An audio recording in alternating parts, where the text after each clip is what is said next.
করছি। ঘড়িতে বাজে ওই সকাল 6:30টার মতন গিয়েছিলাম পাশেরই একটা দোকানে। ধূপকাঠি আর মোমবাতি কিনে আনলাম। তো দেখতে পারছো এটা কিন্তু আমাদের এখানে মা শীতলা মন্দির। তো আজকে সকালে যেহেতু মহাদেবের মাথায় জল ঢালবো, কালকে রাতে তো অন্য জায়গায় গিয়েছিলাম, আর আজকে একদম বাড়ির সামনে যেখানে রয়েছে সেখানেই এলাম। কালকে রাত্রেও অবশ্য এখানে এসেছিলাম।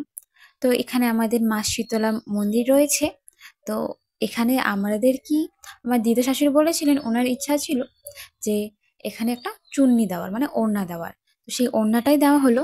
কিন্তু পরে না আমরা শুনতে পারলাম ভেতরটা এখনো পর্যন্ত পরিষ্কার করা হচ্ছে না। এই যে দেখতে পাচ্ছেন, উনি এখানে সবকিছু পরিষ্কার করে থাকেন এই মন্দিরের।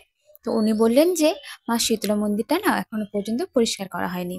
তো আমি এদিকে শিবের মাথায় জল ঢালছি, আর আমার শাশুড়ি মা ওইদিকে গিয়েছিলেন মন্দিরটা একটু পরিষ্কার করার জন্য। উনি বললেন আমি বাইরের গুলো করছি, তোমরা যেহেতু এখানে পুজোটা দিচ্ছ, তাহলে মা শীতলা মন্দিরটাও একবার পুজো দিয়ে নাও, আর জায়গাটা একটু পরিষ্কার করে নাও, আমার কাজগুলো এগিয়ে যাবে। তো আমিও ভাবলাম ঠিক আছে, আমরা যেহেতু প্রথমে এসেছি এখনো পর্যন্ত সকালে কেউ আসেনি, আমি শুনলাম আজকে ওই সকাল 7টা পর্যন্ত সময় রয়েছে, 8টার দিকে পারুন। তো আমরা এই জন্য 6:30টার দিকে এসেছি। ঘুম থেকে ওই 5:30টার দিকে উঠেছিলাম।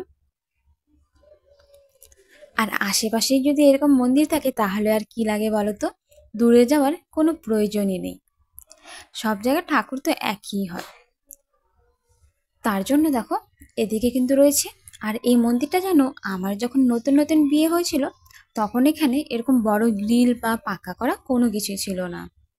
তো একদিন এখানে চুরি হয়ে গিয়েছিল, তারপর থেকে সবাই মিলে ঠিক হলো জায়গাটা একদম সুন্দর করে বানাবে এবং বেশ বড় করবে, যাতে সবার পুজো দিতেও সুবিধা হয় আর মন্দিরটা ভালো দেখা যায়।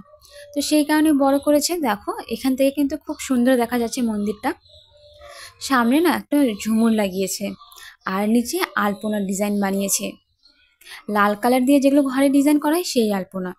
দেখতে এত মিষ্টি লাগছে কি বলবো। আর এদিকে রয়েছে আমাদের মা শীতলা ঠাকুর, তার পাশে রয়েছে মা কালী ঠাকুর আর রাধাকৃষ্ণ ঠাকুর। তো এদিকে আমার শাশুড়ি মা সবকিছু পরিষ্কার করলেন। তারপর আমি ওখানে একটু জল দিতে বলেছিল সবার বাটিতে, মানে গ্লাসে গ্লাসে করে। তো আমি সবার আলাদা আলাদা গ্লাসে করে জল দিলাম। তারপর আরও একটা জিনিস কি লক্ষ্য করেছি বলো তো, ওই দেখো ঘটি, মানে যে ঘট দেওয়া হয়েছে ঘটের পেছনে না মা শীতলার কানেরটা খুলে পড়ে গিয়েছিল। তো আমি ওই কানেরটা আবার উপরে উঠে পরিয়ে দিলাম। মার কানেরটা দেখলাম একদম খালি খালি, তো আমি ভাবলাম কোথায় পড়েছে, তো ভিডিও করার সময় দেখলাম কি ওই নিচে পড়ে রয়েছে। তো এখন আমাদের যেহেতু পূজা দেওয়া হয়ে গিয়েছে, তাই আমরা আবার এটাকে বন্ধ করে চলে যাচ্ছি, যাতে এটা কেউ সে খুলতে না পারে। তালা মারাও হয়ে গেল, আর যে চাবি নেয় তাকে দিয়ে আমরা আবার চলে গেলাম বাড়িতে। এরপর 8টার দিকে পালন করা ছিল, পুরোপুরিভাবে নিরামিষ। বানিয়েছিলাম বাড়িতে ছোলার ডাল, শাক ভাজা, আলু ভাজা আর ফুলকপি সয়াবিনের একটা সবজি। চলো।